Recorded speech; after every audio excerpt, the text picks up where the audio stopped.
meeting to order. Welcome to meeting number 12 of the House of Commons Standing Committee on Industry, Science and Technology. Je veux saluer la présence de notre collègue, Monsieur Généreux. Bienvenue au comité. I would also like to welcome Mr. Généreux to the committee. Pursuant to the House Order of January 25th, 2021, the proceedings will be made available via the House of Commons website. So you are aware the webcast will always show the person speaking rather than the entirety of the committee. To ensure an orderly meeting, I'd like to give you rules to follow. Members and witnesses may speak in the official language of their choice. Communication services are available for this meeting. You have the choice at the bottom of your screen of either Floor, English, or French. Before speaking, please wait until I recognize you by name. If you are on the video conference, please click on the microphone icon to unmute yourself. And we do not have any MPs in the room, so we won't need the proceeding and verifications officer to turn it on and off. A reminder that all comments by members and witnesses should be addressed through the chair. When you are not speaking, your mic should be on mute. With regard to a speaking list, the committee clerk and I will do our best so that we can maintain the order of speaking for all members, whether they are participating virtually or in person. Now, for our witnesses and our new members, my normal practice, I will hold up this yellow card for when you have 30 seconds remaining in your intervention, and I will hold up the red card for when your time for your intervention is up. I ask that you keep an eye on that so that all members have a chance to have their turn. Pursuant to Standing Order 1082, the committee is meeting today to resume its study on the accessibility and affordability of telecommunications services in Canada. We have two panels today. Our first panel, our witnesses from BCE Inc. are Robert Malcolmson, Executive Vice President, Chief Legal and Regulatory Officer, and Jonathan Daniels, Vice President, Regulatory Law. In our second panel, we will have Mr. Raymond Noyes from Acorn Canada, and from SSI Canada, Mr. Jeff Phillips, and Chief Executive Officer, and Dean Proctor, Chief Development Office. So with that, each witness will present for up to 7 minutes, followed by our rounds of questions. So I will now go over to BCE. You have 7 minutes for your intervention. Thank you. Thank you, Madam Chair. Can everyone okay? Thank you, Madam Chair, honorable committee members. My name is Robert Malcolmson. I'm the Chief Legal and Regulatory Officer at BCE and Bell. With me today is Jonathan Daniels, BCE's Vice President, Regulatory Law. As we start, I would first like to point out that Bell Let's Talk Day, the world's foremost event when it comes to raising awareness and driving action on mental health, is taking place 2 days from now on January 28th, and we would enthusiastically invite everyone to join the conversation. Now, turning to the matter at hand, our goal at Bell is to advance how Canadians connect with each other and the world. To help achieve this objective, we invest approximately $4 billion in networks and services every year. We also work with governments at every level and communities of all sizes, as many Canadians as possible have access to high-quality connections. For almost a year now, the COVID-19 pandemic has put the capacity and capabilities of Canada's communications infrastructure to the test. And at Bell, we're very proud that our networks and services have met this unprecedented challenge. Importantly, at the outset of the pandemic, Bell adopted a wide range of measures to maintain the health and safety of our customers and to help Canadians manage through the crisis.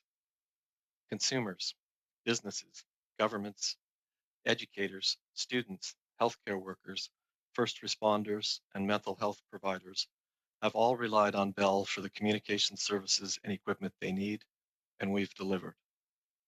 Despite the many COVID-19 challenges facing our own business, including declining revenues, tens of thousands of employees working remotely, and significant changes to our retail and local news operations, we made the strategic decision early on to accelerate our new network builds, especially in rural areas. We did this because now more than at any point in Bell's 140-year history, it's more important than ever before that as many Canadians as possible have access to reliable connectivity to better navigate life and work. And as CRTC data for 2019 shows, while about 92% of rural households in Canada were able to access the Commission's previously targeted download speed of 5 megabits per second, and almost 78% could access download speeds of 25 megabits per second, the gap widens as broadband objectives and needs continue to evolve.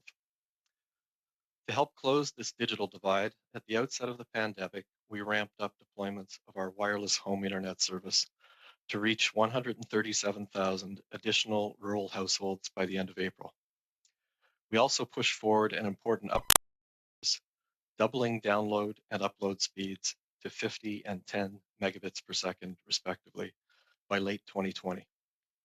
We continue to accelerate rollouts in the second half of the year to reach an additional 80,000 rural households, including the start of deployments to rural areas in Atlantic Canada in the fall. Today, our wireless internet is available to approximately 480,000 rural households, and we expect the service will ultimately reach 1 million homes and businesses in Ontario, Quebec, Atlantic Canada, and Manitoba. To be clear, Bell increased and accelerated deployments of wireless home internet without any direct government funding.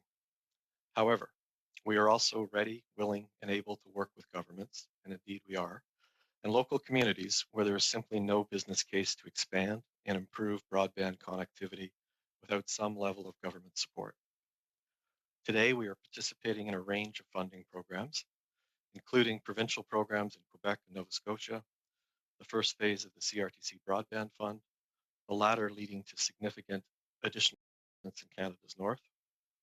We are also submitting applications to the Improving Connectivity in Ontario program, the second phase of the CRTC Broadband Fund, and of course, the federal government's Universal Broadband Fund. Finally, we've taken actions to improve access by regional service providers to our existing support structures, especially in the province of Quebec. These programs and initiatives combine available private and public sector resources to ensure Canadians in remote and underserved areas of the country can access better broadband. However, there are also practical actions that we think government and regulators could take to address Canada's rural broadband needs faster and more effectively, including: 1.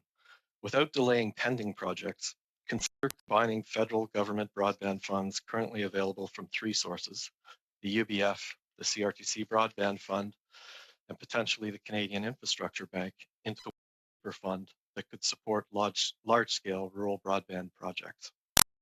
2. Direct additional sources of funding, such as proceeds from auctions of public spectrum, towards rural broadband projects. Incentivize public-private partnerships through existing entities like the Infrastructure Bank.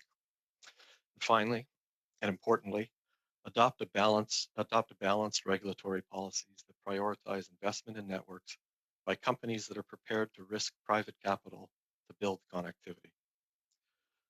For our part, Bell continues to fully fund deployments of world-class networks and services, and we believe it's in the public interest that government and regulatory policies support these ongoing investments.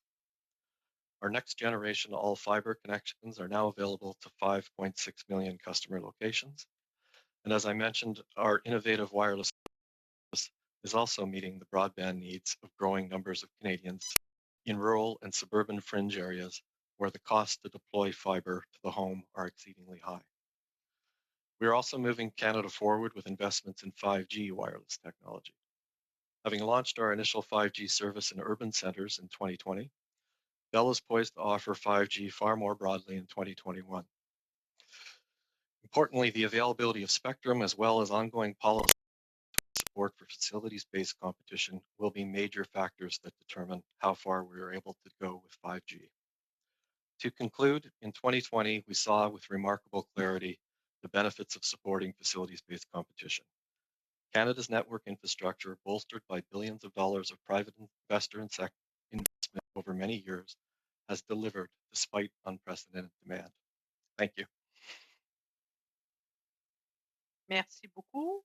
On va commencer notre tour des questions. Puis Thank you very much. We're going to start our round of questions, and we're going to start with Member Généreux. You have the floor for 6 minutes. Please go ahead. Sorry, thank you very much. I am honored to be a member of the committee from as of today. Thank you for welcoming me. Mr. Malcolmson, you were just saying in your speech that you have access to 3 different funds, the federal funds, the CRT fund and 2 from the federal government. So are you saying that we should have only one fund? Would it be simpler if there were just one single fund? That's my first question. All levels of government and regulators are quite admirably putting together broadband funds. I think if we were starting over again and designing the perfect mousetrap, you would consider putting all of those funding mechanisms into one fund, centrally administered, and we think that would hopefully create some efficiencies in terms of the allocation and rollout of broadband funding. Right now, it's a bit of a patchwork quilt of funding, and we understand why, because there are different constituencies and interests that need to be served by various levels of government. But in a perfect world, we would say that one fund in our remarks today, one fund centrally administered and efficiently delivered, the last point being the most important, could expedite broadband at a time when Canadians. Okay, thank you. J'aurais aussi une question concernant si vous aviez des. I also have a question about whether you have particular wishes for the next spectrum purchases, because in my area there are 58 municipalities. TELUS is present in about half of these municipalities, and Bell has the other half. What I'm seeing in my writing is that TELUS is better organized than Bell for service delivery, especially in villages and municipalities that are very remote. Well, they are more remote in my writing, and they don't get as much service from Bell.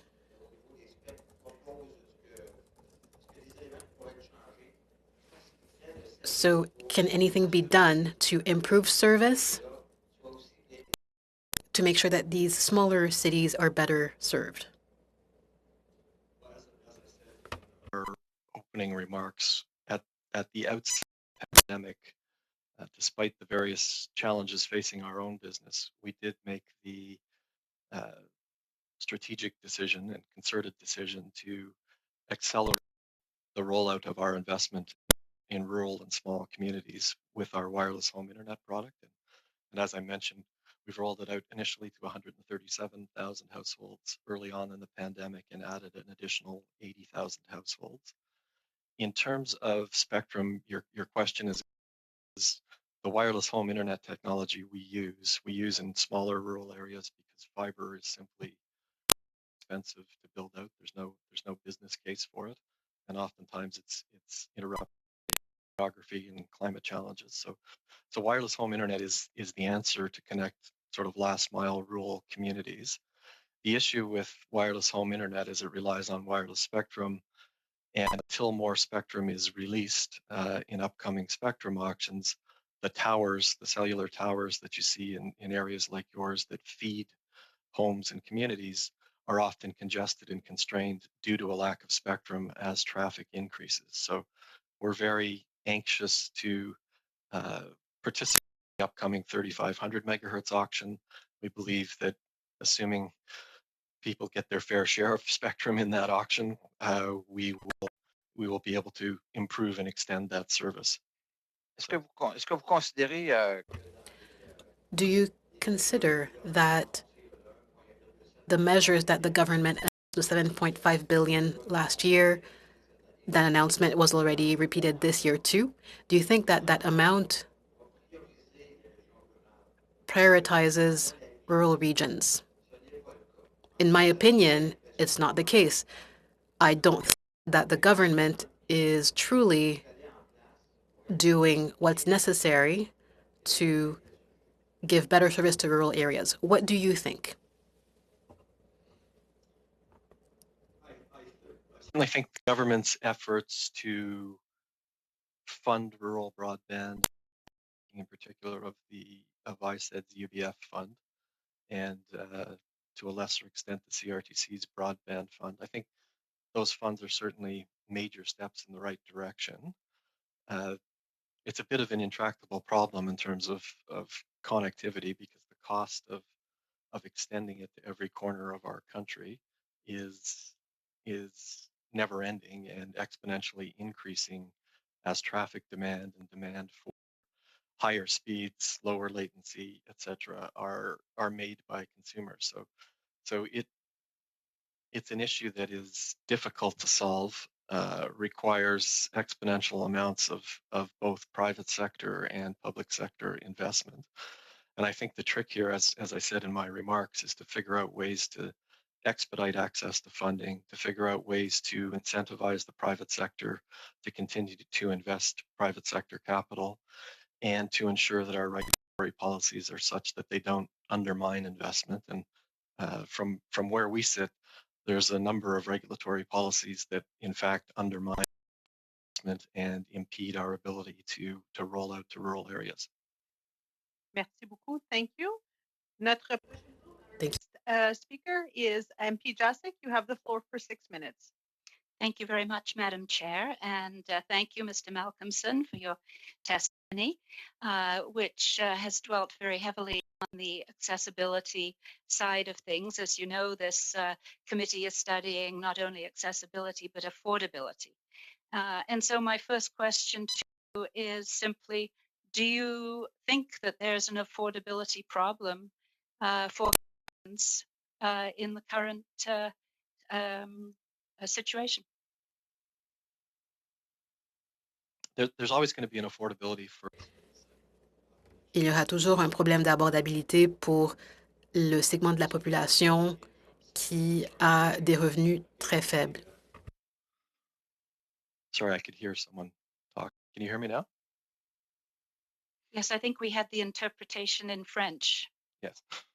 So I apologize. I'll start again. Certainly, there's an affordability problem for low-income families, and that's a problem that will exist across the board with all sorts of products. And we've participated and continue to participate in a program known as the Connecting Families Program, where we offer $10 home internet to qualifying low-income families. And we're proud to say that that program, I think, has rolled out to 52,000 Canadian families. And of that group, Bell Canada is the largest provider of that subset. Moving on from low-income families to the general population, certainly there's been lots. We've heard lots over the past few years about wireless affordability. So I'll start there, and then I'd ask Jonathan to talk a little bit about wireline or home internet affordability if time permits. But on the wireless side, I think we've made extremely great progress. If you look at the CRTC's data from 2016 to 2019, for example, which is the most recent data available, the average price for a 5 gigabit wireless plan has decreased 7%. Another recent study by C in 2019 found services were more affordable in Canada than in peer countries like Australia and the US. And StatsCan recently published a wireless price index, which actually showed that wireless cellular pricing has declined by 19% versus overall price index for all consumer items that had increased by about 3%. So I think we're making great progress. We offer low-cost wireless plans, and I'll just give you one example. We launched a prepaid wireless service known as Lucky Mobile. It offers a $15 wireless service. Our flanker brand Virgin Internet offers 1 gig for $28. So we're making very good progress. We're also making progress on ISED's 25% price reduction that was mandated across the 2, 4, and 6 gigabit plans, and we work closely with ISED to participants in that, and we're about halfway to the goal of the price reduction. And finally, I'll just comment that unlimited plans, which are the function of the vigorous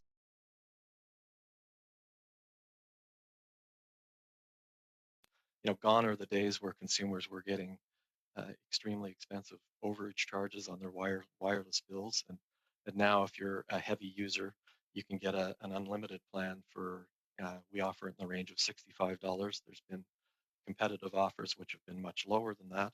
So to answer your question, I think on the wireless side, certainly progress is made, and it will continue to be made given the competitive intensity in the marketplace.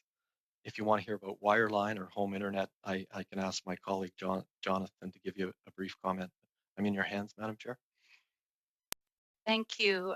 Perhaps we could just have you elaborate a little bit more on how you're going to reach the 25% reduction in prices that has our government has initiated, and you've alluded to the fact that you're making progress. Could you maybe elaborate on your plan for the next 2 years? As I said, I think in the last report published by ISED, we were about halfway there. The interesting thing about that program is the plans that are subject to the targeted price reduction.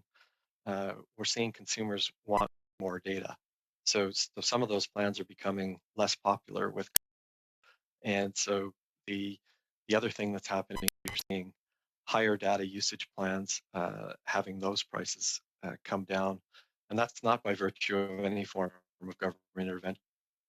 It's simply by virtue of the operation of the competitive marketplace among facilities-based providers. So I think to get to where government would like to go and to ensure Canadians have to very competitively priced wireless services, we need to continue the path that the government embarked upon, I think, in 2008, with the introduction of facilities-based wireless competitors who like the likes of Shaw, Videotron, Eastlink, who are having a real impact dynamic in the market and driving prices downward.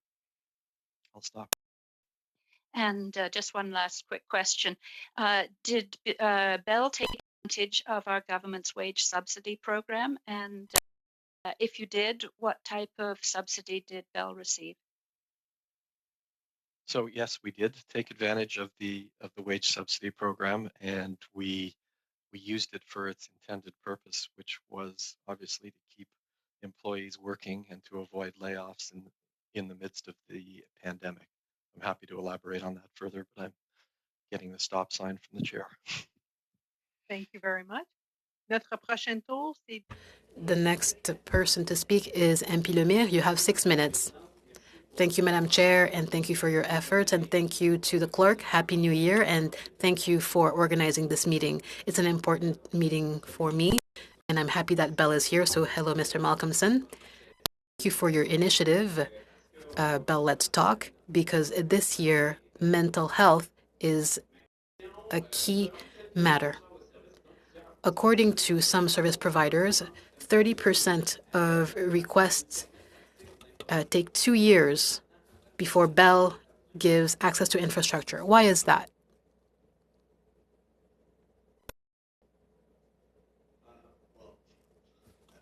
I agree that it takes 2 years to get access to our infrastructure, but I will say that particularly in the province of Quebec, and 70% of the requests for pole access we get come from Quebec. And last year, just to give you some context, we had 100,000 access to 100,000 poles requested in the province of Quebec, and many of those poles are owned or used jointly between Hydro-Quebec and TELUS. So it's a difficult issue to confront. You respect safety standards because the poles carry electricity, and ensure that the integrity of the poles is maintained when people seek access. So we have complaints about pole access, and we've proactively dealt with it. And if you permit me, I'll take you through it. We established what came to be known as a coordination table with the government of Quebec, with Hydro-Quebec, with Bell and TELUS. In response to complaints about the speed of pole access, we implemented a number of changes. We permitted third parties to do what's called make ready.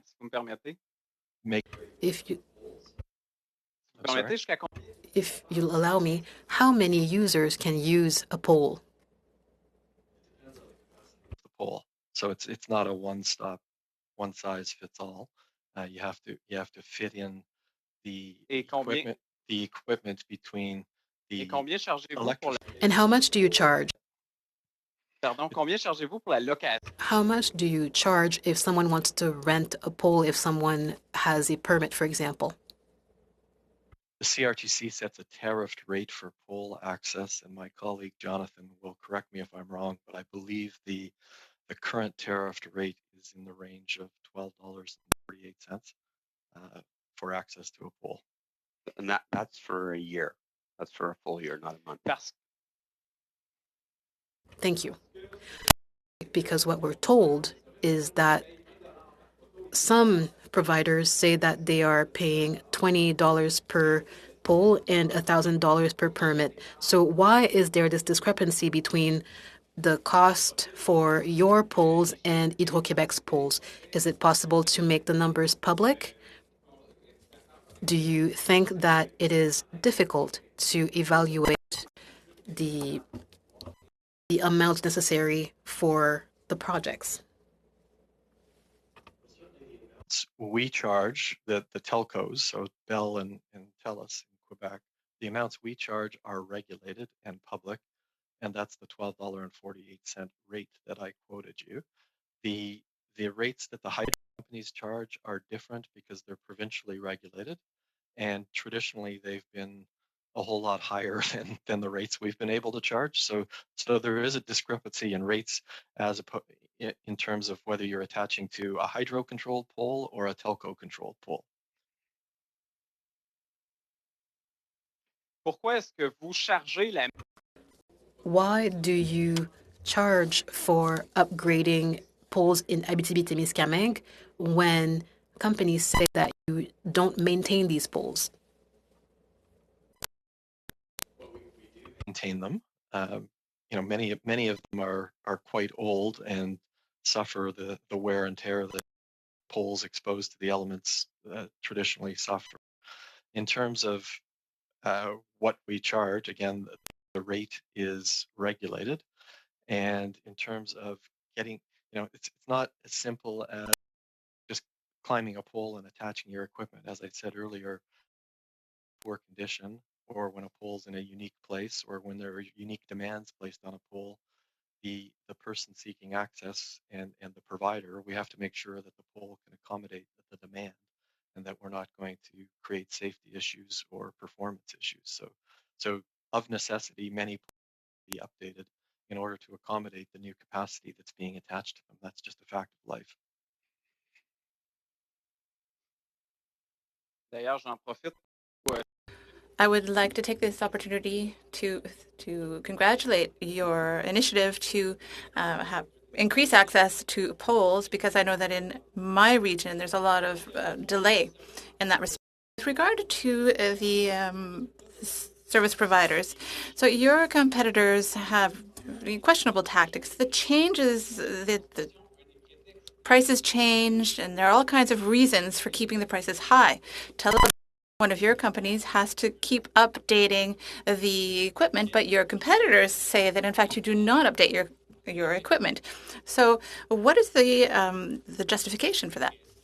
And is it true that it does cost more than what Bell offers elsewhere in Quebec? Désolée, il n'y a plus de temps. I'm sorry, there's no more time.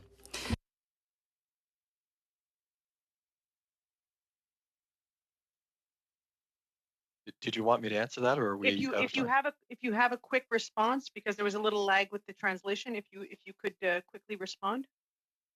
Sure. I think you're referring to Videotron, perhaps recent entry into the Abitibi and Temiskaming areas, where rather than building networks, they've decided to seek access to our network, sell our networks, and again, the costs of that access are regulated pursuant to a CRTC tariff. So it's not a question of increasing costs. It's a question of providing access to resale at regulated rates. Thank you very much. Our next round of questions goes to MP Massé. You have the floor for 6 minutes. Thank you, Madam Chair, and thank you for our guests to be here. And thanks, Bell, for your Let's Talk campaign. And let's talk about a decision that Bell made in 2000 of August with a cancellation of 200,000 rural and remote connections. Why did the company make that decision, Mr. Malcolmson?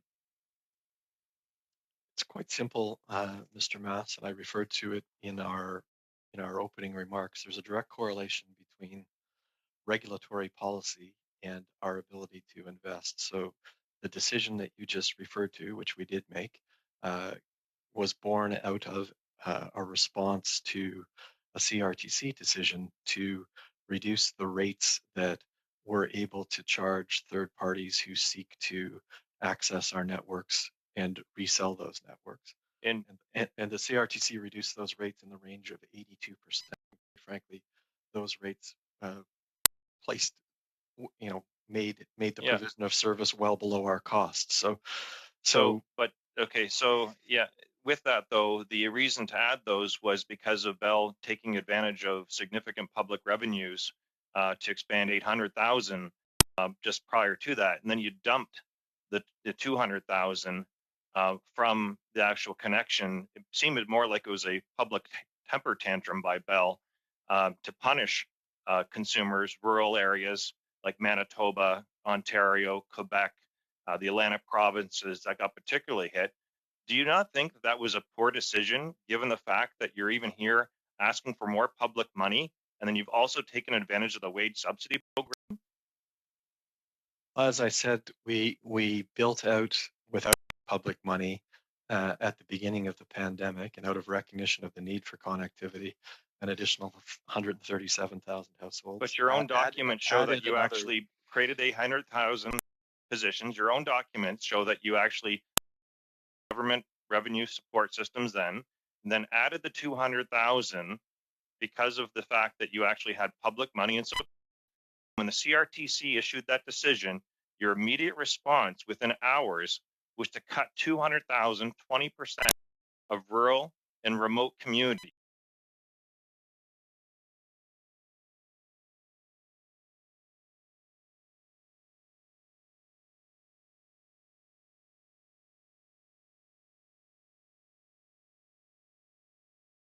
I think is that we need government and regulatory policies, particularly now in the pandemic when lots of Canadians need connectivity. We need policy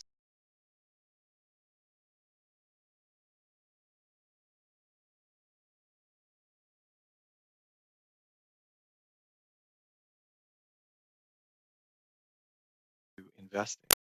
We do the best with what we have, private capital. We participate in subsidy programs, and we're committed to extending service to Canadians. But the regulatory climate has to be there to provide that foundational underpinning to investment. Would it be fair to say that Bell has taken advantage of the last 10 years of tens of millions of dollars of public revenue to regard to expanding, or is it millions? What is the amount of public money and programs that Bell has taken advantage of? I think it's unfair to say that Bell has quote unquote taken advantage of public. Well, everyone takes advantage of it. I mean, it's a partnership, whether it's Rogers, TELUS, Bell, or any other thing, it's taking advantage of an opportunity.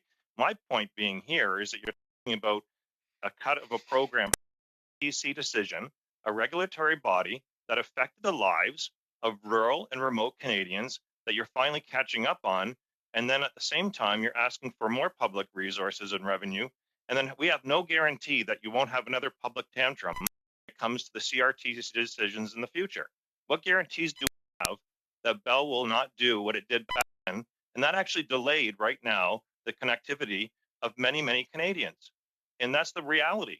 You took that decision right away and you're making up for it now. What guarantee you have a similar situation when the CRTC comes down with a decision and you cut back promised expansions?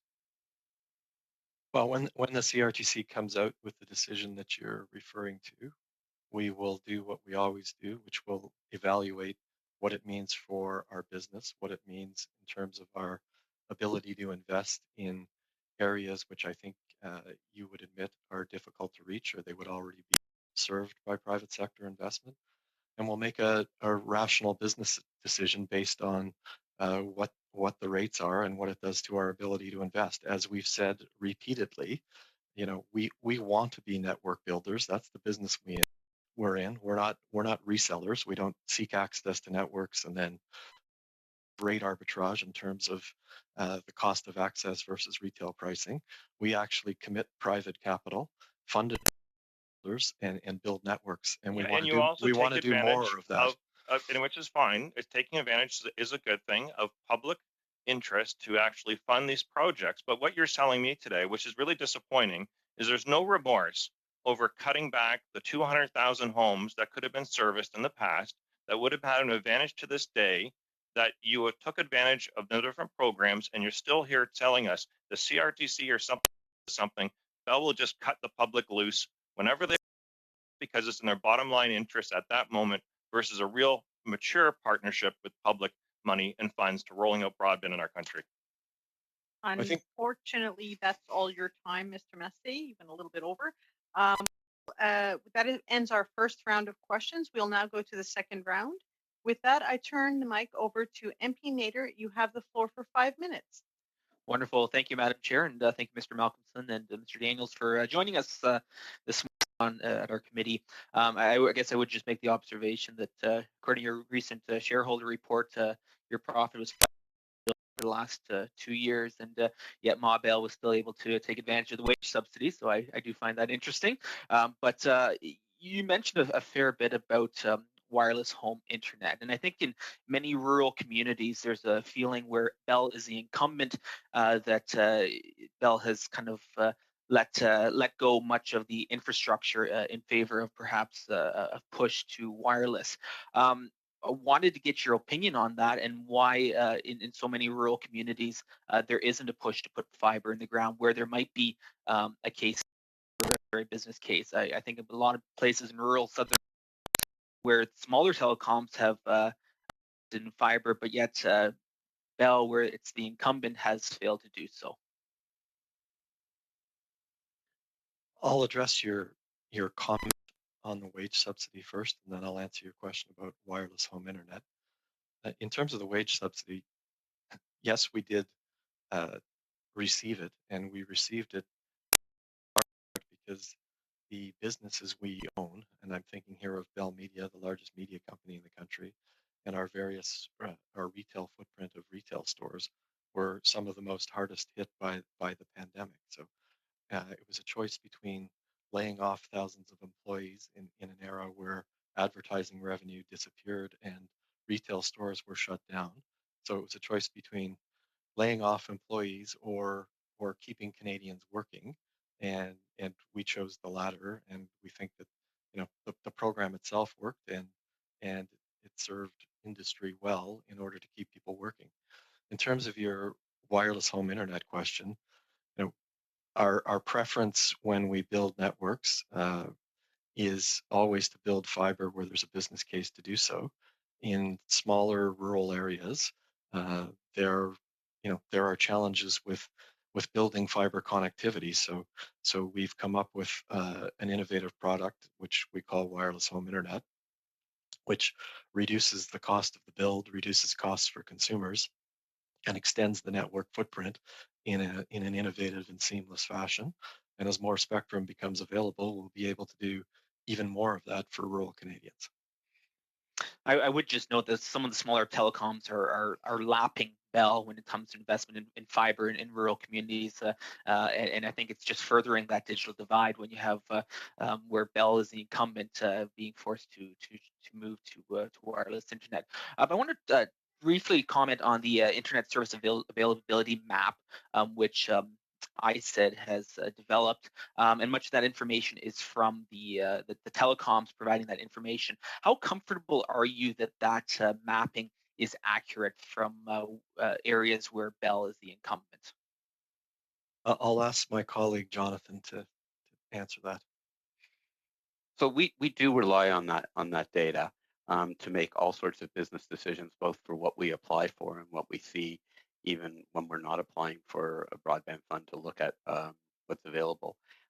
We do, in terms of accuracy, I can't say that it's perfectly accurate. We've seen some examples, but generally we found it pretty reliable data. And we're in the process right now of continuing to update our portion of the data as we build our network out. We regularly send in the updates to ISED and the CRTC so that they can have the latest information available. Through the Connect to Innovate program, I would note that the Bell undertook 0 projects in rural southern Ontario, but I just say that in passing. But in Nova Scotia, for example, you received $926 million, nearly $1 billion for 36 projects. I'd be curious if you could note on how those projects are going and when those 36 projects will be completed in Nova Scotia. Well, I can't speak directly to the exact in Connect to Innovate. What I can say is that we were on target, on time with all of our Connect to Innovate projects. And so most of them have been completed. You mentioned about Southern Ontario. That can only be a reference, just to be clear, of what we were successful in bidding for, because I can assure you we bid and lost in many other areas in the country. And when it looks towards, when you talk about, for example, Nova Scotia, we've been active in working with the provincial government and applying successfully for funding there to build out fiber to the home in Nova Scotia as well. And we'll continue and have many applications. In fact, we're working on for the February 15th for the UBF for a whole bunch of reasons, including Ontario. We're applying to ICOM this week for Ontario, and we're also looking at have applications into the CRTC as well for Ontario. Thank you very much, Mr. Daniels. We now move to MP Erskine Smith. You have the floor for 5 minutes. Thanks very much. Mr. Malcolmson, you've heard from all parties now, I think, some frustration about BCE accessing the wage subsidy. I have information in front of me, but I really must be reading it incorrectly. So I just want to confirm. BC received $123 million in the federal wage subsidy. Is that right? 122.8 million, sorry. Yes, that's correct. And if you look at the breakdown of where those funds went, $71 million, give or take, went to Bell Media. As I mentioned, Bell Media that operation was one of the hardest hit by the pandemic. And I'll just give you an example. Advertising revenues, which Bell Media is dependent upon in that media business, plummeted by over 30% just in Q2 2020. Well, I appreciate, I have limited time, but I do appreciate that. And I took the point that jobs would have been lost, but for the federal wage subsidy of $123 million almost. And so this is where I'm a little confused, because I'm reading a BC news release from Q3 2020 saying BC has a strong financial position with $5.2 billion in available liquidity at the end of Q3, 10% internet revenue growth, 4% growth in year-to-date cash flows from operating activities, a 13.7% higher free cash flow, which obviously then translates, from my reading in the news release, to actually a 5% increase in the Q4 dividend. So instead of, I don't know, accessing that available liquidity, instead of perhaps not increasing that dividend, you thought it best to access public funds? No, what we did was we were a participant in a government program that was very well designed and intended to keep Canadians working at a critical time. And we participated in that program commensurate with the impact that the pandemic was having upon our workforce. And I have to say that when you quote our financial results, and I don't do math as quickly as you do, but you do have to remember that in order to build Canada's networks, in order to invest in 5G, in order to have fiber rolled out to 5.6 million households and wireless home internet targeted to reach 1 million households, you need investment capital. And the only way you get investment capital is from shareholders that are willing to invest their money with your company in order to fund your network expansion. So if we don't have investment capital and if we're not delivering shareholder returns, Canada will not have the level of investment that's needed to build the networks that we need in order to emerge from this pandemic. That's a long way of saying, though, that where Main Street businesses are getting crushed in a pandemic and you see increased dividends, you could have gone from $5.2 billion in available cash flow down to $5.05 billion in available cash flow, and you would have blinked. Whereas we have Main Street businesses getting crushed, unable to access some of the necessary supports, and here you are increasing dividends. So I take it, though, you would not have reformed the queues so that a profitable company like yours with $5 billion in available cash wouldn't continue to receive millions of dollars in taxpayer funds. That you like it just the way it is. On a separate note, is access to the internet, both broadband and wireless, does BCE view access to the internet as an essential service? Yes, it is essential for Canadians, particularly at a time like this. And when we look at the broadband space, resellers have existed in the market for quite some time. Do you oppose the reseller marketplace? The reseller marketplace undermines investment. There's absolutely no debate about that. Their business model is based on accessing networks that someone else builds, in our case, Bell, and using those networks to provide service to consumers. And if you look at what we need, as I said in my opening remarks, we need ubiquitous connectivity quickly for all Canadians. And the only way that's going to happen is through companies that are willing to invest. I'll give you, just let me finish. I'll give you a couple of stats. You know, we as an industry, and I'm talking about facilities-based carriers, invested in the range of $46 billion, while the reseller community invested $150 million. And yet, another part of the equation, Mr. Malcolmson, is price. It's always accessibility, but also affordability, which is a key component of accessibility. And without the resellers, you would gouge Canadians even worse. I'm not going to comment on that. I'm not sure it's a question. I don't think it's not a question. It's a fact. I appreciate your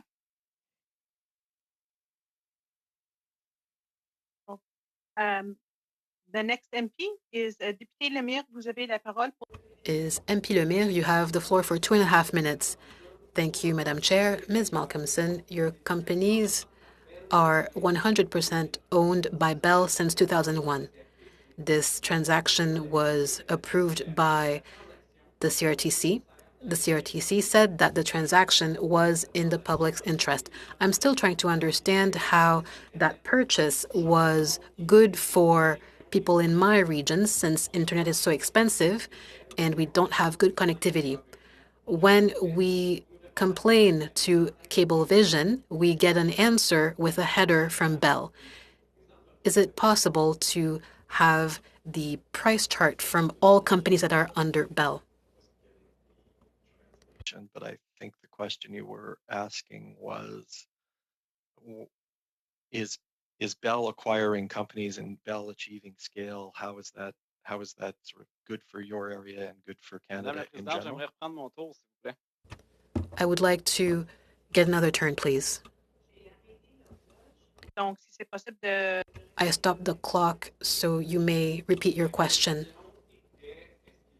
My question is whether if it's possible for you to give us all the prices that Bell companies charge.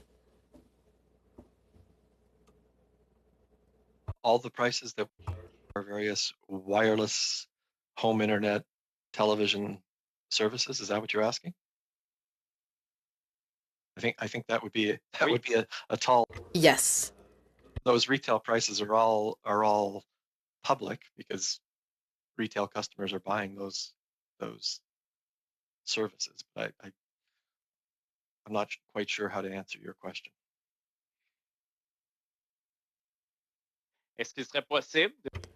Would it be possible to send me an email with all the prices? And can you please tell us why the prices vary between Cablevision, Télébec, and Bell?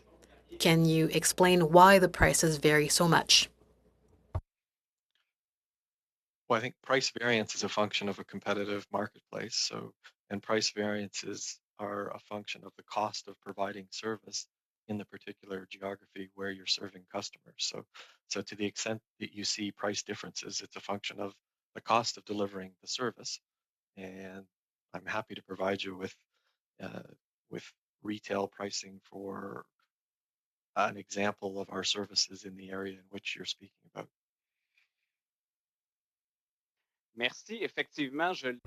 Thank you. Yes, and I am impatiently waiting for them. Now, for the CRTC's transaction, what are the advantages of that transaction? So what are the perks of Bell being the owner of companies like Télébec and Cablevision? Is it in the public's interest?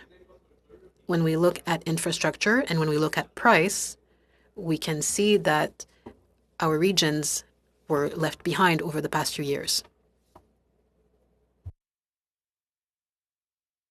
Well, I think that there is an advantage to facilities-based providers like Bell who are willing to invest in network connectivity and willing to build those networks in areas that are difficult to reach or have present a challenging business case. There is an advantage to those communities in having a network building company willing to invest. I'm getting told by the chair that I need to stop.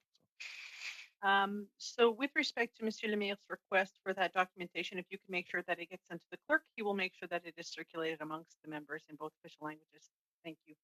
Our next round of questions goes to MP Massey. You have the floor for 2.5 minutes. Thank you, Madam Chair. It's continuing. Mr. Malcolmson, of the 200,000 that were cut from the delivery or rollout of services, how much money did Bell save on that? What was the financial loss for going ahead with that business decision? You must have done a full market analysis to determine the liability upon Bell for providing that 200,000 promised rollout that was supposed to happen from your previous announcements. As I said, when we're going to build to an area, we conduct a business case analysis. So how much was the 200,000 going to cost Bell to roll out that to rural or remote communities? There must have been a business case that told you that you had to cut that 200,000 from the CRTC decision. It was that significant. Yes, as I said, the CRTC decision slashed the rates that we were able to charge third parties. So what was that going to cost you for those 200,000 homes? I'm trying to answer your question in a fulsome way. The CRTC slashed those third-party access rates by 82%, and that made the business case to build in the areas where we decided not to continue building not viable, and that's why we stopped it. By how much? What was the number for not viable? You must have done a responsible business plan for this. I mean, you're telling me the company the size of Bell, the resources that you have, that the CRTC makes a decision that affects a planned rollout of 200,000 homes, and you say it's not financially feasible for a company of your magnitude to continue that. There must be a number for why that reason was no longer applicable for the rollout. Well, if you were in business and you had to sell a product that cost you $100 to make, and you had to resell it for pennies on that. Okay, so you don't want to share that, or you don't want to share that, or you didn't do the model, and it was a typical, like it was spoiled child knee-jerk reaction to something. Because if you don't have the number to present what you were going to save, and you're saying you're rolling out for these, about 200,000 people more now as a favor, what was the actual financial loss Bell would have taken on this? I think it's important. I think it is. What's important is to have a mature, non-emotional conversation about the high costs of delivering broadband connectivity. Well, I'm sorry it's emotional for me because we have Canadians that were denied service that need it right now for their families, for their education, for everything else that's all delayed because of your decision that you took and the consequences of it. But if I could just jump in here, what I would point out to the honourable member is that in addition to the fact that there was a requirement to cut a check for over $100 million in our case to resellers who weren't going to use that investment, so that was straight out of investments we were going to make. The other thing that you must keep in mind is that we've actually increased our rollout of wireless home internet over this period of time while that decision is being reconsidered. As you access more public money. Unfortunately, we're over time on that, and I just want to remind folks that it's important to let someone finish their questions for the sake of translation, because the translators cannot hear when there are two people talking. We'll now go to MP Cumming. You have the floor for 5 minutes. Thank you, Mr. Malcolmson, for being here and being in the hot seat, as we would say. I have to tell you, if you feel some passion and emotion on this issue, it's because all the members on this committee feel very strongly about the lack of service in rural Canada. And so if you're getting a lot of emotion here, it's for good reason, because we hear from our constituents, and our constituents are very concerned about this. Now, I want to deal with a couple of your recommendations, and specifically around the combination of funds. Has Bell received or made any kind of application as it relates to the infrastructure bank and their fund? Yes, we've had extensive discussions with the infrastructure bank over the past couple of years, trying to come up with a financial model that would combine infrastructure bank funding with our private sector investment in an effort to roll out broadband to rural areas, and those discussions continue. So there's a variety of funds here, and I think I agree with you that accountability to one person, one agency, and makes some sense. And we've heard other witnesses have suggested that. I'd be interested in your remarks related to should the government, the infrastructure bank, given your access and your ability to access public markets and public funding, be in the banking business as it relates to infrastructure build out? I get your argument about those jurisdictions that are unprofitable, but I'm not sure I get the argument on why they would be in the banking business. Well, I think if there's an opportunity for the bank to provide low-cost debt financing to someone that's willing to invest in network connectivity, that's that's another financing mechanism that doesn't necessarily have to involve public subsidy and in order to build broadband. So I think it is an option that should be looked at and could be viable for the bank to engage in. I'm not sure the public markets can get much lower in interest rates right now, so I'm not sure that that's a role for the government, but I'll take that at face value. The other recommendation you meant was on spectrum funds being redeployed into rural access or into programs. So I'd like to ask you about the converse of that. What if the spectrum auction was more focused on outcomes that had higher utilization in rural sectors? So rather than create a model where we're receiving the revenue we receive off spectrum, then the government deciding on how to redeploy it, holding companies that apply in spectrum accountable to deploy more of that spectrum into the rural sectors. Yeah, so today, I think, as you can appreciate, the money from spectrum auctions and goes into the consolidated revenue fund, and our point is simply that it doesn't seem to come back to an allocation for rural broadband, and maybe that is something that is worthwhile for the government to look at. Your concept of obligating companies like ours that are willing to bid on spectrum and acquire spectrum, obligating them to have access to spectrum dependent upon rural deployment obligations is also a viable idea. And as a company that, despite what the honorable member Mass may think, as a company that is ready, willing, and able to invest in rural broadband, that's an idea that certainly seems viable to us, and we'd be happy to discuss it further. So in the funds that you've currently received capital from, the application process, how have you found the application process and the time from an application, you put an application in, time to market?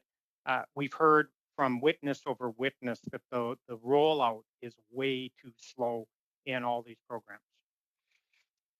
Well, I think that goes to the frustration that your constituents convey to you and then you convey to companies like ours. Certainly, everyone wants more broadband more quickly.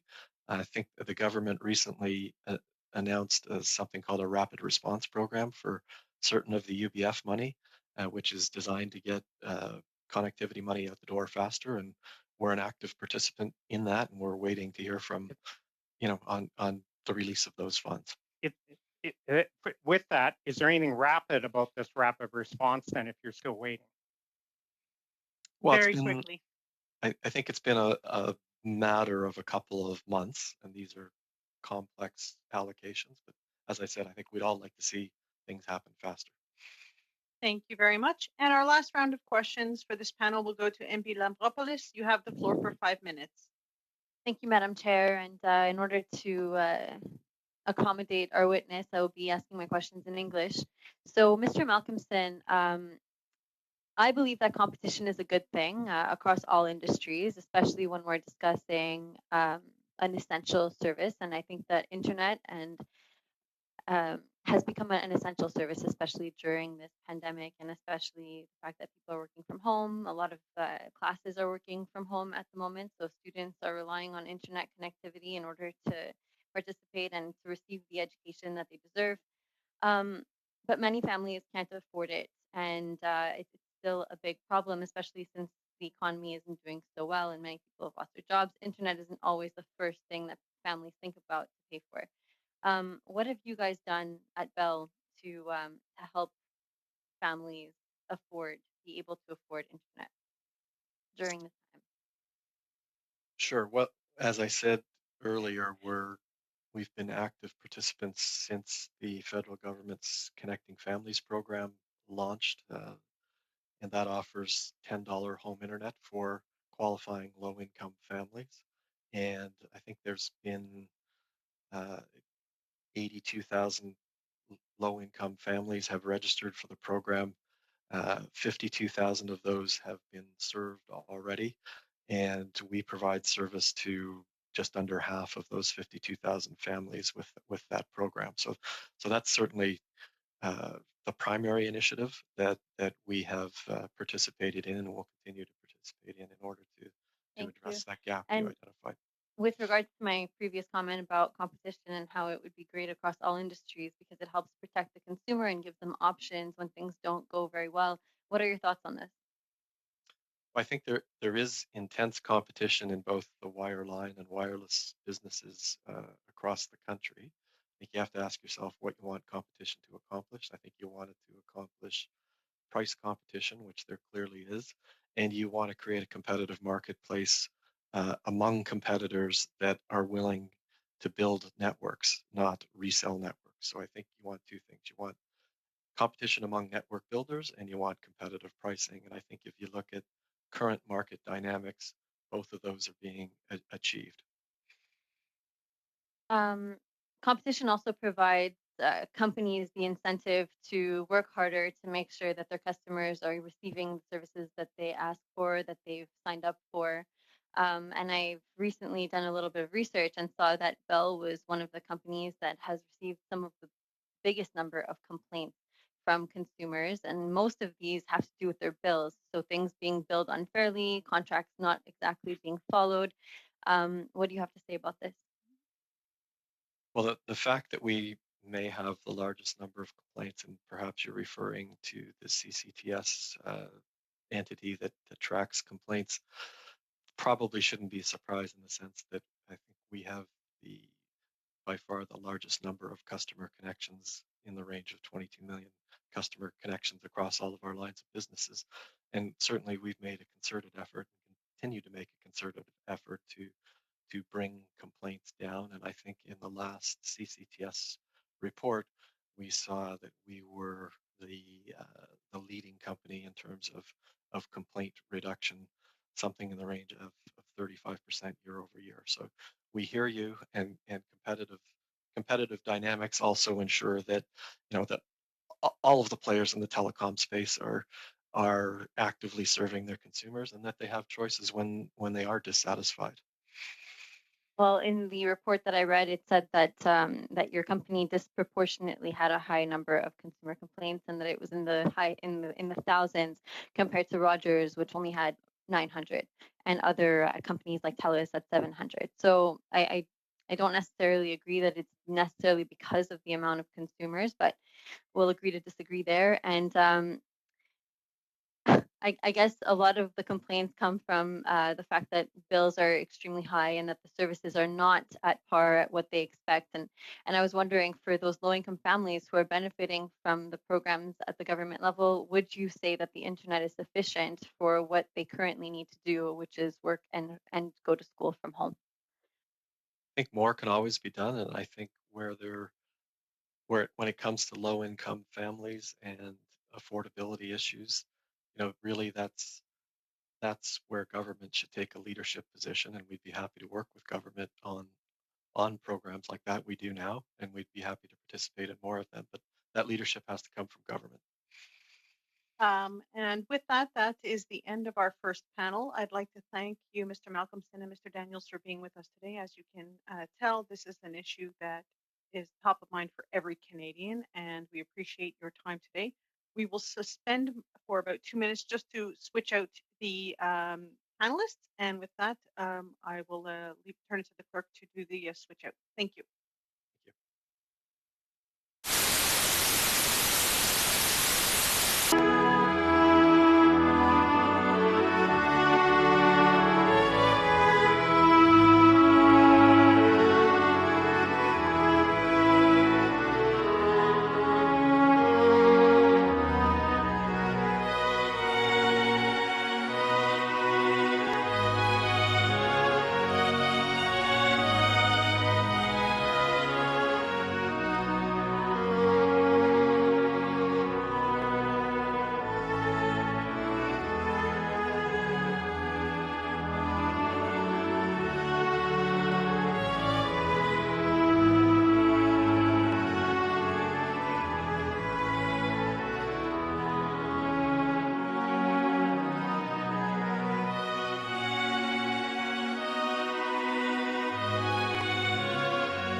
This study on accessibility and affordability. Again, we will have both the witnesses present for 7 minutes each, followed by rounds of questions. With that, we will start with Mr. Noyes from Acorn Canada. You have 7 minutes. Thank you for having us at this committee hearing. My name is Ray Noyes, and I live in Ottawa. I've been a member of Acorn Canada for the last 9 years. Acorn is a grassroots community organization that has been fighting on a range of issues that affect low and moderate income people. Ensuring that everyone has access to the internet has been among our core campaigns. And we have 32,000 members in the Ottawa area and more than 140,000 members across the country. I must begin by saying that even to appear before this committee has been a challenge. The Ottawa Acorn staff has gone to heroic levels to get me connected today and spent hours working on it and drove me here to the Acorn office. Whereas an affluent person could just turn on their computer and get on in seconds. So I think this kind of illustrates the point. I've been invited to a number of Zoom meetings, but I cannot be seen or see anyone. I've also been interviewed multiple times where I've shared my personal experience and what it means to be without the internet, particularly during the pandemic. I'm a disabled person who lives on the Ontario Disability Support Program with an income of $1,169, which is well below the poverty line. As you all know, the federal government, in instituting the CERD, considered $2,000 as a living income, and the ODSP rate is far below that. I'll be turning 65 and will be off ODSP, which means I will see my income go up slightly, but it will still go below would be below the poverty line. ACORN did a study in 2019 and found out that many low-income Canadians found themselves in a difficult position of deciding whether to pay for home internet or pay for basic necessities such as food, clothing, or transit. A quarter of them told us they'd sacrificed food in order to pay for internet services, and almost 1/3 have made multiple sacrifices. Now, I listen to CBC radio and I have 3 to 4 TV channels through a digital antenna, but it's extremely frustrating to hear all the time on the radio and TV how important it is for anyone not to feel isolated, to have access to health information, information about the virus itself, mental health supports that are available, and yet I'm here with no internet. At least until recently, we had been asking the federal government to work with telecoms and provide $10 a month internet to all low-income people and fixed income seniors, but the government hasn't heard us. We know that it's possible. We won the Connecting Families program, which I notice has been mentioned, but that program needs to be expanded to cover all low-income people, and the internet speed needs to be enhanced to 50 by 10, something that the CRTC itself recommends. Recently, the U.S. has set a precedent by providing $50 a month off internet bills to all low-income people during the pandemic.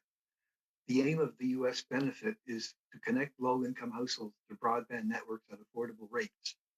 Broadband providers will be reimbursed up to $50 per month per low-income household it serves, and that's $75 per month if the household is on tribal land. It's a time-limited fund which extends for 6 months after the COVID emergency ends. But it's important to note that this is additional money on top of existing affordability and accessibility funds to help low-income people, called Lifeline. We are demanding that the Canadian federal government immediately create a $50 a month Canadian Broadband Benefit, or CBB, during the remainder of the COVID-19 emergency. The CBB should be extended to all low-income Canadians, fixed income seniors, and those Canadians with job or income loss due to COVID-19. But this must be done urgently, not in 5 or 10 or even 2 years. We need the internet now. We met with the then Minister of Innovation in 2017, and he announced on that day that the internet was a right. It's past time to make this a reality. The Canada Broadband Benefit must be instituted as soon as possible and backdated to the 1st of January 2021 and run to 6 months after the official declarations of pandemic emergency have been revoked, in part to make up for full ISP pricing for those months from July to December during the pandemic. A lot of existing relief and support programs could be leveraged to determine the eligibility of people.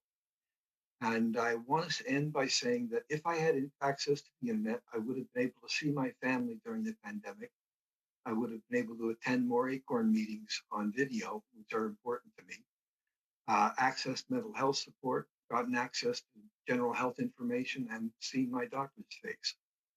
Thank you once again for having us today. Thank you very much, Mr. Noyes, and thank you for your testimony. I now turn to SSI Canada. You have the floor for 7 minutes. Thank you, Madam Chair.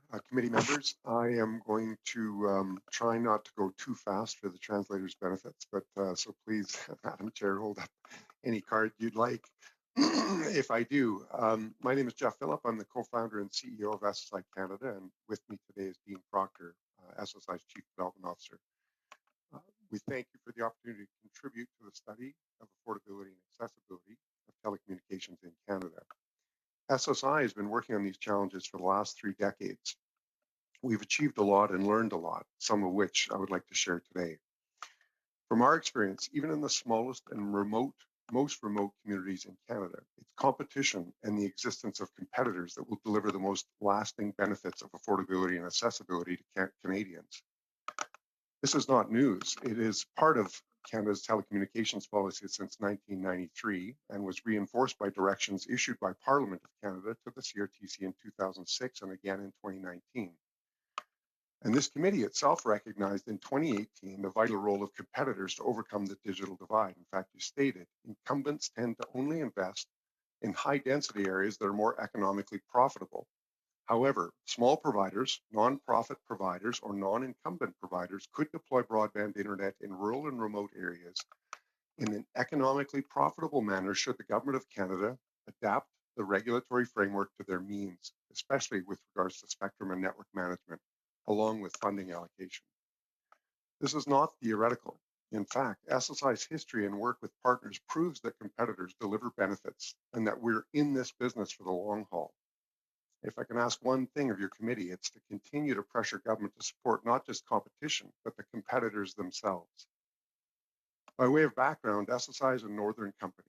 Our headquarters are here in Yellowknife, where I am today, and I heard comments of the weather. It's supposedly feeling like minus 41 this morning out there. And our team members are spread across 2 territories and 6 provinces, and we continue to grow. We specialize in remote area connectivity and energy solutions, providing broadband and other services across Canada's north. We've also worked in Africa, Indonesia, and the South Pacific, with the common thread being infrastructure and solutions to transform communities and improve socioeconomic outcomes. Some of our better known projects include Kinnick, Nunavut's award-winning broadband network, which we built in 2005. Prior to Kinnick, even dial-up internet did not exist in most communities in Nunavut. 16 years later, we are still the only provider offering an equal level of service to all 25 communities of Nunavut, no matter how small. In 2016, we upgraded all of Nunavut to 4G LTE broadband service. I was happy to hear the previous speaker from BC note how innovative that was. 2 years later, we launched SSI Mobile, bringing cellular service to the vast majority of Nunavummiut for the first time ever with packages that rival Southern Canada. And it's to be noted, this is delivered over satellite, which has a huge backbone cost compared to fiber. Given the size of the territory, this achievement did not go unnoticed, and we were honored with the National Startup Award that same year, National Startup Canada. In 2019, we celebrated another first when we co-founded a new mobile telecommunications company with EU Company. It's a Cree investment firm, and EU Communications Network. EU Mobility Inc. is currently building out an extensive cellular network in the EU Stitchny-James Bay region of northern Quebec. We're not stopping there. We're developing partnerships with the Inuit and other First Nations to improve and extend telecoms across Canada. In each case, we invest alongside our partners, leveraging existing systems and expertise. This model works to deliver early and successful service launches with engaged local partners, and our model in Nunavut is no exception. Just last week, SSI was very pleased to announce a new partnership with SES Networks, the world's largest commercial satellite operator, to deliver badly needed net new satellite capacity into Canada's north. We have crews currently in Nunavut right now in late January turning on that net new capacity. To be clear, with the right partnerships and a fair playing field, we do an excellent job of delivering innovative broadband and mobile services, and even the smallest, most remote communities. These are places that monopoly phone companies prefer not to go unless threatened, and this has been an example in the north since we started. All governments can make a huge contribution to bring vital information technology to underserved areas with their significant purchasing power. Simply end single source supply situations in telecoms now. There's no need to delay. Where there are alternatives, you should cap the share of any single supplier to a maximum of 50% of the government's business. Working with multiple suppliers is a great way to benefit from better pricing, better service, customization, and innovation. Just as consumers benefit when there's true competition, so does the public sector. In the north, government is usually the biggest purchaser of telecoms. Competitors should be encouraged and sought after to supply government with these services, not single sourcing. This is important. Government cannot just support the concept of competition to receive the benefits. Government have to support actual competitors. It makes no sense to rely on a single supplier to meet all of these needs. And with that, let me turn it over to Dean Proctor to continue and finish this presentation. Thanks. Merci, Jeff. Et Madame la Présidente, juste d'aller. Thank you, Pierre. And Madam Speaker, I will try to speak quickly. We all know the positive aspects of IT technologies. We know that it's essential for people, for governments, and for companies. And we can see that more than ever with the COVID-19 pandemic. We are therefore convinced that broadband and mobile services should be accessible to everyone, no matter where they are. Pour atteindre, voire dépasser l'objectif. To reach the universal 50 megabits service, we need to end the monopoly. Regulatory agencies and governments at all levels need to recognize that fact and act quickly. We think that for most Canadians, especially those who are in rural and remote areas, they don't have affordable telecom services, and our regulatory system still focuses on profitability for telephone companies. They do that to the detriment of competition and to the detriment of consumers. CRTC and the Government of Canada should not work against competition. And thus, I am going to conclude my presentation. Thank you, and we are very happy to answer any question you may have. Start our first round. Thank you. With that, we have MP Dreeshen. You have the floor for 6 minutes. Well, thank you very much, Madam Chair, and to all of our guests this morning. Thank you for your contribution. I know when we talk about low-income Canadians and the cost that their services are, and then we make that comparison for the cost that there is for satellite service, there seems to be quite a spread there. But just a couple of comments. I know that when our committee a number of years ago, we went down to the U.S. and there was a Senate hearing on rural and remote broadband, and we had a chance to talk to SpaceX, and they were talking about the rollout that they had planned. And of course, now we're starting to see that happen here in Canada. I think it's rather interesting because the project that they have in mind takes us to 51.5 degrees. And of course, there's only one provincial capital that is further north than 51.5 degrees, but there are 3 capitals in the territories. So there seems to be a little bit of a gap between the south end of my riding and the territories as far as coverage is concerned in satellite. So I'm curious, could you, the folks from SSI, perhaps Mr. Phillips, can you talk about the satellite coverage that you have, what the costs are, how the competitiveness works as far as what others in Canada are paying for wireless services? Madame la Présidente, juste avant la réponse, la traduction ne se fait plus en français. Okay, I will. Madam Chair, we're not getting interpretation into English. Okay, Mr. Lemire. And just double check with the clerk if we're not getting translation. Sébastien, est-ce que ça fonctionne? Oui. I could summarize. I'll go in English. Sébastien, is it working? Perfect. Thank you. Please go ahead, Mr. Dreeshen. I'm not sure where I should start, but Sebastian, hopefully you can hear me right now. Really, where I was going with this is we know that Starlink has programs out there. They seem to be relatively expensive, and I was trying to link in the costs associated with low-income Canadians and how things work out for them. However, those that are in the north and northern remote communities, and for SSI, you've been there. You've done a lot of different things. Your broadband services are there. And I was just wondering how we could get a discussion going about what is being done in the territories. What's that gap between the south end of my riding, which is 51.5 degrees, and north of 60? Sure. I'm happy to answer that. Great question. I think I can give you a fairly high-level summary. I will be careful. Dean may have to raise the red card if I start going outside the boundaries of an NDA, but let me try. I'm usually, I don't have the best filter, as you will find.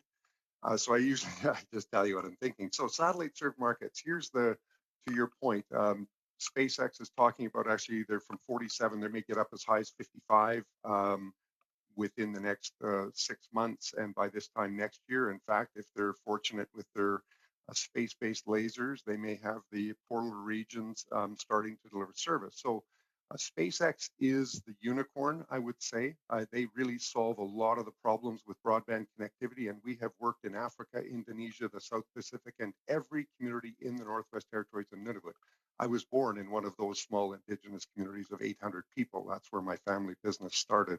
That's where SSI started. That's the Snowshoe Inn is the family business. So SpaceX is going to solve a huge problem by bringing low latency, and that is not to be lost, not to be missed, right? Latency is a huge aspect. When people talk about geostationary satellites, there's a big latency to get up and down. SpaceX solves that, but also Telesat is talking about a LEO platform, which would be out a few years later. You know, SpaceX by this time next year would probably have terminals available. Telesat is talking about 3 years from now, and SES, our newest partners, as we just mentioned, that's a huge deal. I don't think a lot of people recognize it. So I won't go quite as deep. You've got current C-band capacity or geostationary capacity. And actually, let me start at fiber. Fiber costs $2 to $10 a megabit per second, depending on where you live.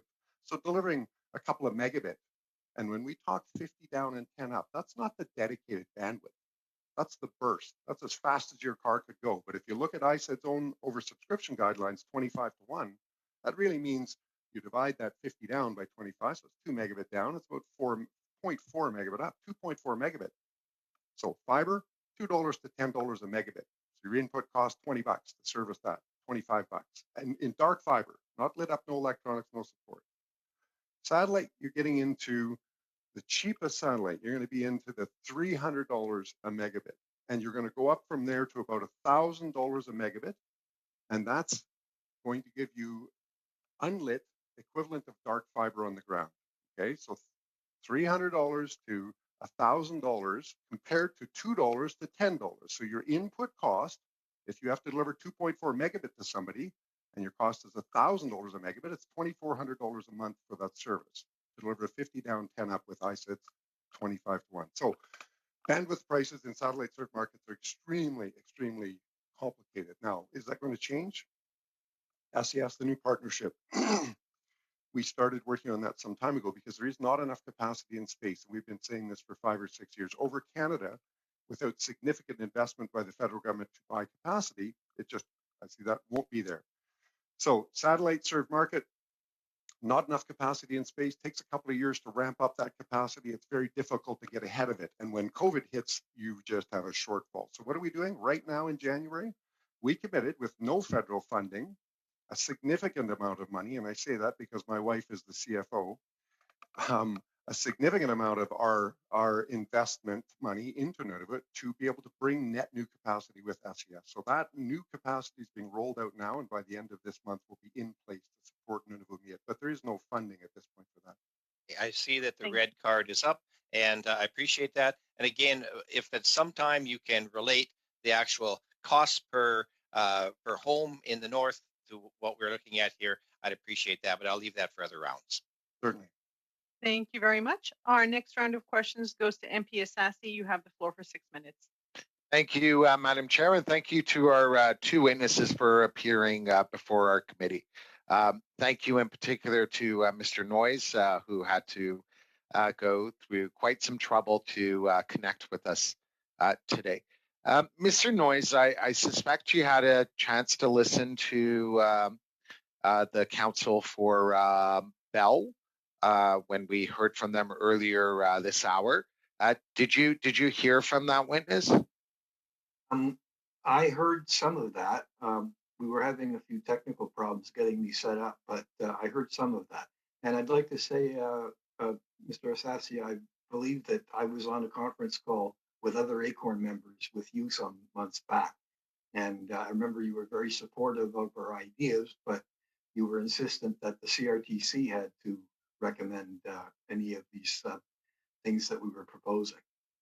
Absolutely. Well, I think after having heard from Bell Media, I'm gobsmacked as to how they present the case.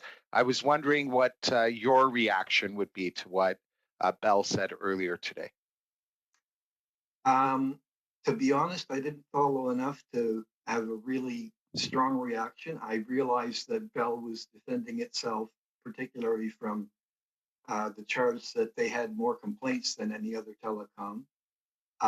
And Bell was arguing, I believe, arguing the case for that there is enough competition and that they are competitive. But what we're talking about at Acorn is a whole different level. We're talking about people who definitely can't afford Bell's rates. I've often called Bell to see what the best rate I could get would be, and it's out of my reach. That's about all I can say about that. I wish I paid more attention to the Bell representative, but as I say, I was having a little trouble getting set up. Thank you for that, Mr. Noyes. Mr. Phillip, did you have the opportunity to listen to the counsel for Bell? And what would your reaction have been? I'm remiss that I didn't get an opportunity to get in there, but I wanted to present you with the opportunity to set the record straight. Oh, we don't have enough time for that. I will read what I wrote down at one point because I think, honestly, Mr. Malcolmson was on the hot seat. There's no question. And, we've come up against Bell and Mr. Daniels. I do love him. He is a warrior in his craft. Just he's on the wrong side. So what did I write down when I heard a lot? And I do agree with some of what Mr. Malcolmson said about fund access, the timing. I probably agree on the other side of the fence about spectrum and set-asides. I certainly disagree with the fact that there's no ability to have competition and we need monopolies. I don't agree with that one little bit. Open gateways. And if you really want to see a website, check out Kimmerluk, and it's the Inuktitut word for whale's bone, and it's spelled QIMIRLUK.ca, and it stands for like, come here, look, which is how I explained it to people in Ottawa from Yellowknife. What I wrote down was, because this has been 20 years, right? I started this company because of my dissatisfaction with Northwestel, which is a wholly owned subsidiary of BCE. What I wrote down was judge folks by their actions, not by their words. Because frankly, I've been through the modernization plan. I've been at the hearings in Yellowknife 15 years ago. I've been in Whitehorse 10 years ago. I've heard the partners who then come back later when they've been disenfranchised and set aside, the Indigenous partners that helped. I've been there while the CRTC ruled to give them the cable company after they had DSL in Yellowknife, or sell them the cable company because they promised to put cable in the other communities, including mine. And after they got it, they shut down cable in all the other markets. I've heard them threaten to shut down even the investment they got from or funded from the CRTC to build out the Northwest Territories. I've heard them threaten the GNWT that if the government of the Northwest Territories supports our request for open access to their infrastructure, specifically TPIA, they may not be able to invest in Northwest Territories. It's ludicrous. Frankly, there is room for competition in every market. I grew up in a town of 800 people, 95% Indigenous, and we are still competing 20 years later. We're the incumbent, right? We built this long before they got here, and we don't get the subsidies they get. We fight every 4 years to get the federal subsidy to bring to the people of Nunavut. And I like to say to people, we're the cheapest delivery agent of the federal government's broadband dog food of any department or any organization. We bid it cheaper. We co-invest. $80 million by us, $75 million by the federal government since 2004 in Nunavut alone. Thank you for that. Now, you've obviously embarked on a very innovative approach. Would you explain to us how many households you provide service to? There's roughly 10,000 households spread across 25 communities in Nunavut. I think that's 1.5, 1.6 million square kilometers. No roads for any of those that don't know. Very dark and cold this time of year. No light. Minus 30 to 40. We cover 100% of those homes with our service. We have an agent in every community, a local speaking agent, so a local Inuk in most communities. And we currently have outside of Iqaluit, the capital, and it's worth noting that Bell or Northwestel don't operate in every community. They operate only in the ones where they find it viable. We have over 80% penetration of homes outside of the largest communities. So some communities have 120% penetration, Grise Fjord. So very high penetration. And very high are low-income families. To Mr. Noyes' point, it is not affordable, even on our network. Thank you. Thank you very much. Notre prochain tour, c'est député So now it's Member Lemire. You have 6 minutes.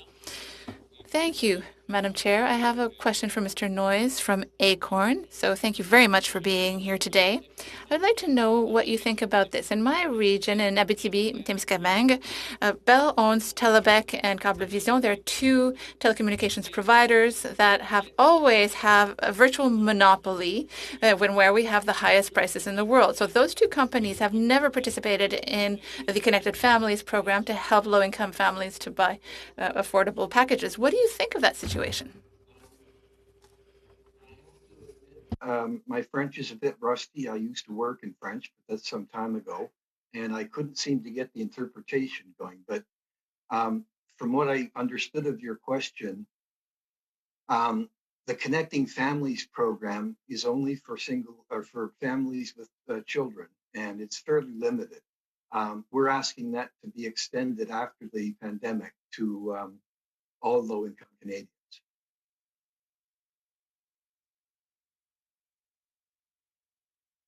Donc, c'est un peu aberrant que des compagnies. So it's slightly aberrant to see that there are companies that belong to Bell but don't have the Bell name, do not provide access to that service for low-income families and people. I'm sorry, I didn't quite understand. Could you please repeat? One moment, un instant, Lemire. Mr. Noyes, on the bottom of your screen, do you see the little globe that says interpretation? I see the words interpretation, EN, and interpretation. Can you click on that and choose English, please? Want to go to French? Yeah, English. If you click on English, when someone is speaking French, it will translate to English for you. Okay, my colleague just helped me out with that. Thank you. Perfect. One moment. Monsieur Lemire, j'ai arrêté. Mr. Lemire, I stopped the clock. Please go ahead. So can I ask my question again then? Yes, very good. So my basic question was, I would like to know what your opinion is about the fact that Bell owns two companies, Telebec and Cablevision, that have a virtual monopoly and offer services at some of the highest prices in the world. So those two companies never participated in the Connected Families program so that families, low-income families, could have good prices. What do you think of that situation?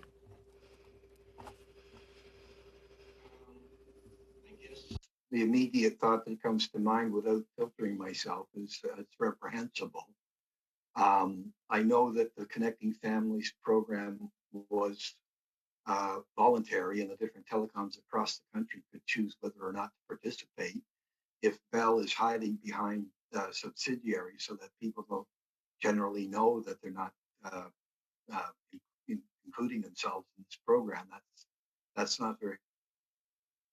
But of course, once again, I'll just for a moment, I'll say I had trouble with the interpretation because I don't generally get online and on a video conference, so I apologize for that. But we're talking about a level of service provision which would extend the Connecting Families program to all low-income people, and whether it's a voluntary, that would be later after the pandemic. And for the short term, we're asking the government to provide a $50 a month benefit to reduce internet charges. But the $10 a month internet for Connecting Families, if that were to be voluntary on behalf of the telecoms, I'm not sure, but I think maybe the CRTC could rule that they must participate in such a thing, or possibly the government could provide subsidies for that. Monsieur Noyes, je vous donne un autre exemple. Mr. Noyes, I'd like to give you another example of what Bell does in my region. So in order to take advantage of its competitors, Bell says that Telebec, Cablevision, and Bell are the same companies, but at other times, they're not the same company. So it always seems to be in order to provide the lowest possible quality service to clients at the highest price. And meanwhile, the region is still not properly connected. So have you seen that in other regions? I have to admit that when I've been interviewed on this subject, it's mostly been from the point of view of an individual disabled person who doesn't have the internet during the pandemic. I'm not aware of the different uh, struggles between the different companies or what Bell is or isn't doing in different parts of the country. But my general impression from talking to other people is that Bell is possibly the worst offender when it comes to providing the worst service at the highest possible cost. And as I said earlier, when I have called to see if I could possibly reach their level of cost for internet per month, it's been Merci. well Dernière beyond my reach. question. Croyez-vous pas que l'avancée Last question. Do you think that technological progress like 5G, for which billions of dollars are being spent, simply widens the gap when it comes to affordable access to internet in urban and rural areas? And if so, what would you recommend to fill that gap? I'm sorry, I didn't hear the interpretation for the last part of that question. But from what I did gather, qu'est-ce que vous recommandez? What do you recommend to fill the gap with regard to accessibility and technology between 5G, which is offered in urban areas, and just simply having an internet connection in mostly rural areas?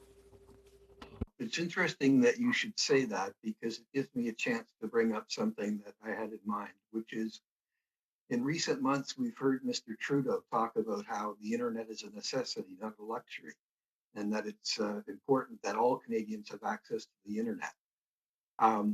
I noticed that when he talks about that, he mainly seems to be talking in terms of access to broadband for remote communities. And I think Mr. Phillips talked a fair bit about that. But we at Acorn are concerned with lack of access due to affordability. And I would say that when I see on my digital TV ads for 5G, I always think to myself that we're getting ahead of ourselves as a society to provide the best service possible for those who have money. But if as a society we believe that everyone ought to be connected and ought to benefit from what the internet has to offer, I think that should be the priority. Merci beaucoup. J'ai donné un petit peu plus de temps, Monsieur. Sorry, I gave you a bit more time, Mr. Lemia, because we had some interpretation problems. Thank you. It's a pleasure. You have the floor for 6 minutes. Thank you, Madam Chair, and thank you for our witnesses for being here. And I have no apology to make to Bell with regards to any emotion.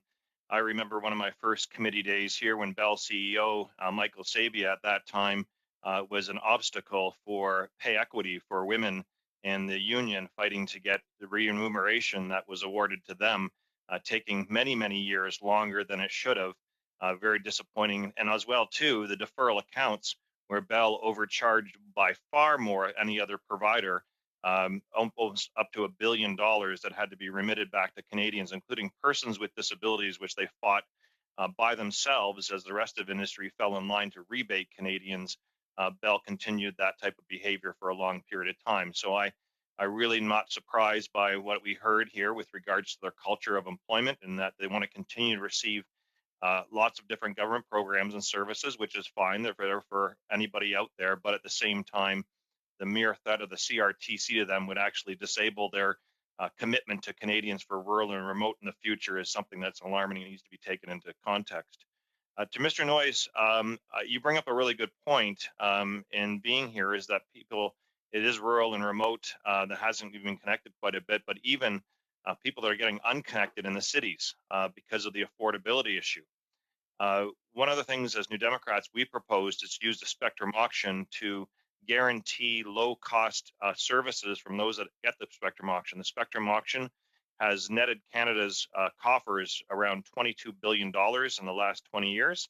And that money has not been all sent back into, I guess, service provision. Is that something you think Acorn would support, is having, I guess, the next Spectrum auction with the inclusion, similar to a request for proposals where we actually and make sure that there is going to be some low cost provisions from those that are going to use the public airwaves, which is a spectrum auction.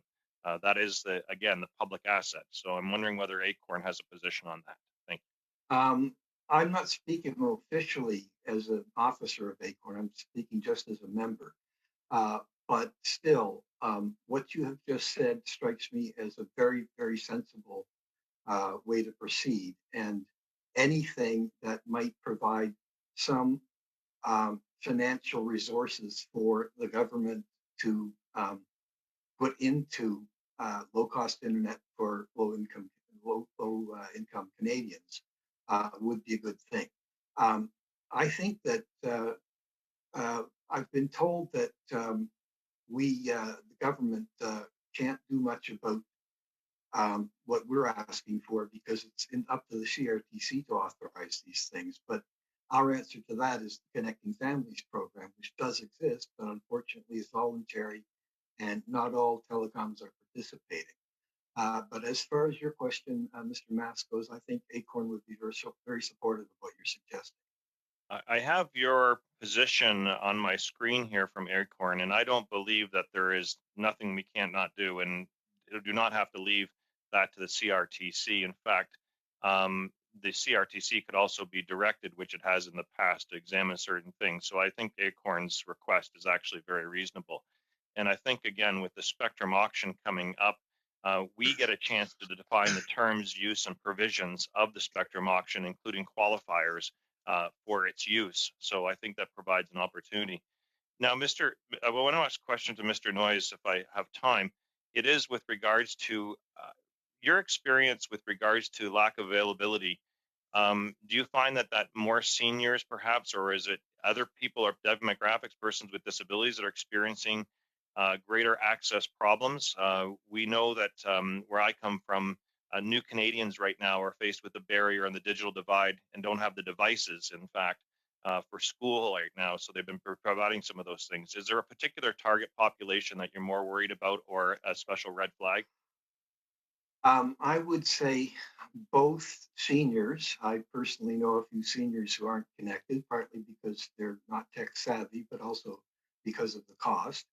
I know one particular senior who managed to come up with enough money for a Bell package, which made him take a TV service and phone service along with the internet. And as far as I know, he still hasn't figured out how to use the internet. That's a whole other issue.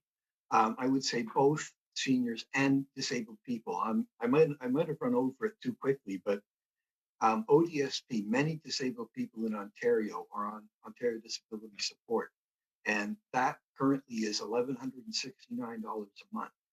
And as I said about myself in particular, I'm dreaming that maybe the slight increase I'll get to my income when I switch to over 65 type benefits, which would be CPP, OAS, GIS. I'm hoping that slight increase might make me possibly able to afford something like National Capital Freenet. But one moment, Mr. Noyes. Yes. Monsieur Lemire, est-ce qu'il y a un problème avec la... Mr. Lemire, is there an issue with the interpretation? Yeah, we can't hear the interpretation anymore, and Mr. Noyes is a very interesting witness, so it's unfortunate. Clock. I'm just going to double check if the translation is now working. I apologize for my French being too rusty to reply in French. Sorry. No problems. I just want to double check that the translation is working, and I'm getting the signal from my colleague that it is. So if you could please continue. Thank you. Yes, I forget where I was, to be honest. I was talking about, I was being asked about particular population groups that might be very much in need. And I was talking about my personal situation where a slight increase in my income might make it possible for me to hook up with something called National Capital Freenet, which is only available in this area. I understand it runs about $45 or $50 a month. And of course, if I got that service, and if our proposal for $50 Canada broadband benefit were taken up, I would get $50 back on whatever the cost is. And that is also too, as if ODSP isn't clawed back by the government as well too. I know we're out of time here, Madam Chair, but I want to make the point that sometimes federal programs are clawed back by the province of Ontario. Thank you, Mr. Noyes. Oh, you're quite welcome. Thank you very much. And that ends our first round. We will start the second round. We are short on time, so I'm going to ask folks to please be mindful of the cards. I'd like to at least get one round in for each of the parties so that everyone has a chance to speak. With that, I will start with MP Nader. You have the floor for 5 minutes. Thank you, Madam Chair. And I will just say at the outset, my internet is causing me problems right now, is the irony. So if I disappear, perhaps one of my colleagues will use the remainder of my time. I'll start with Mr. Phillip. Thank you for the presentation, for your testimony. It's been very interesting. And I want to start with something you mentioned about capacity in space and the need for the government to invest in that, to increase capacity there. And I would just be curious for your thoughts on what that would look like. What is needed from the government in terms of increasing that capacity in space to provide internet by satellite? That's a good question. I think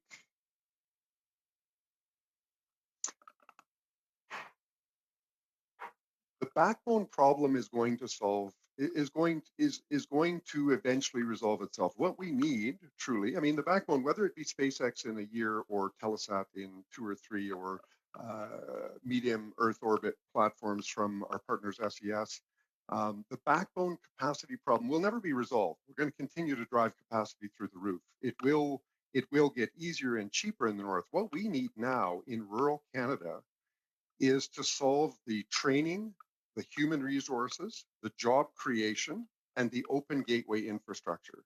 Right? If we built open gateways, meaning co-location facilities and towers, we put in fiber to the home in those markets that make sense, we put in the antennas that we need for the last mile distribution, and we allow all competitors into that gateway. We could even structurally separate them like we do with an airport in a community. Rural Canada does not need a separate airport for every carrier.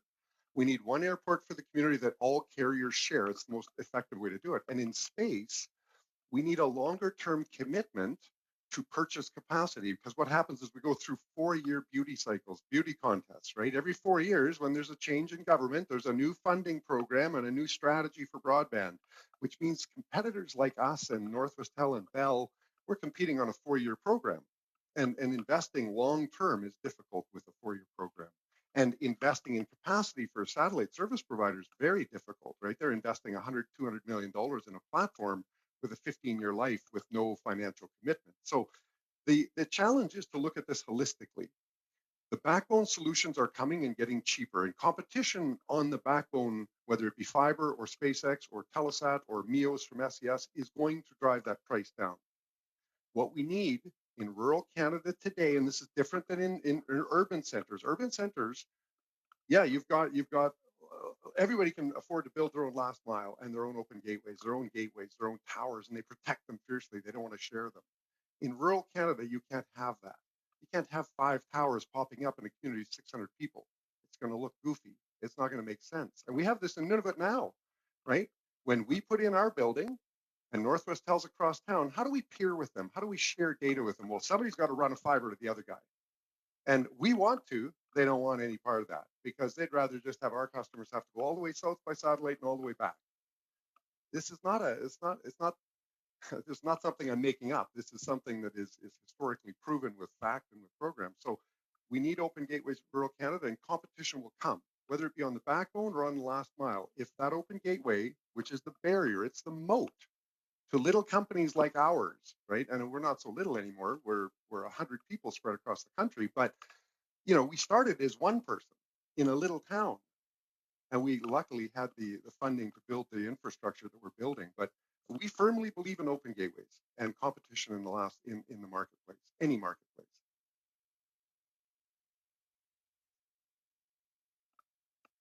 Thank you for that. That was very interesting. And if you're okay, I may follow up with you offline about a couple of questions stemming from your testimony that I don't think we'll have time to go into at this point. But I wanted to touch a little bit about Connect to Innovate. It's a program that I understand from your testimony in February 2018 that you were optimistic about with that program. Curious to know if you were successful with the Connect to Innovate program, and any thoughts you had on that program. This is where my better sense tells me I should pass this one over to Dean because my filter might have me say things that I don't want to. Dean, Connect Innovate 2018, what do you think? Yellow card. Connect to Innovate as a program was very well designed. In terms of implementation, it has been not so effective. In the case of Nunavut, where we were very excited, because Jeff was just talking about, is open gateways, open backbones. That was where the funding is supposed to go. There's no retail price regulation under Connect to Innovate. All the regulation is supposed to go on an open backbone. We have been unable to get access to Northwest Tel that won the money for the open gateways or for the open backbone in any effective manner. Thank God that we have SES as a new partner to bring in net new capacity, which is desperately needed, well beyond what Northwest Tel is offering or not offering in accordance with the program requirements. So there's a lot to build from CTI, and I apologize, Madam Chair. We'd love to speak much more about that. Thank you. What I could suggest is if you have additional information that you'd like to share with the committee, you're more than welcome to submit a brief to the clerk that can be circulated. If you feel that you didn't have enough time to answer some questions, feel free to do so. We'll happily do. Is there a time delay for that? I will happily do that. Okay. If you can get it to the clerk as soon as possible, it could be considered. Thank you. And with that, I will now turn to MP Johari. You have the floor for 5 minutes. Thank you, Madam Speaker, and I'd like to thank the witnesses for their testimonies. Let me start with Mr. Noyes. Mr. Noyes, in the brief to the committee, Acorn Canada explained that the Government of Canada Connecting Family program will improve the affordability of the telecommunication services for low-income families. But it also said that it's far too limited in reach and cited the fact that only 5% of the eligible families were participating in the program. In your previous responses, you touched on a couple of the reasons, but can you explain in your point of view why you believe there's such a low uptake? I believe when we've had discussions about this before, I was told that something like 22,000 families were offered this service, and only about 5% of them took it up. And one major concern that I heard was that the the speed was much too slow. And since this was specifically for connecting families, the difficulty was that a family with more than one person online at the same time had problems. I don't know. I'll be honest. I'm not necessarily expert in the different programs, but I do believe that it might not have been publicized well. I think to myself that just maybe they were publicizing it online to people who aren't online. Okay, so the speed was one, public, communication or advertising or publication of it was another one. You also talked about the voluntary nature of the program. Can you expand on that one? Well, all I can say is that I believe that I was told that Eastlink in the Maritimes did not participate. I'm not sure which other telecoms have participated. I think that, well, we're talking about a different kind of program during the pandemic, and we're hoping to move toward the Connecting Families type program for all low-income people after the pandemic. But I would hope that when the time comes, all telecoms, as a gesture of goodwill, would be involved with this. And if necessary, maybe there could be government subsidy. We all know the government's been helping, leaving nobody behind, as they like to say. And money for these things is probably available if it's considered to be a necessity. And we at Acorn have come to believe, along with the Prime Minister, that the internet is a necessity. Yeah, thank you. In one of your responses, you mentioned that one of the reason for low uptake could be that this program is for families, and the low income individual may not qualify for that. Can you expand on that one? Is my understanding correct? Oh, yes, yes. That much I do know about the Connecting Families program. It was limited to families with children, not available to single individuals.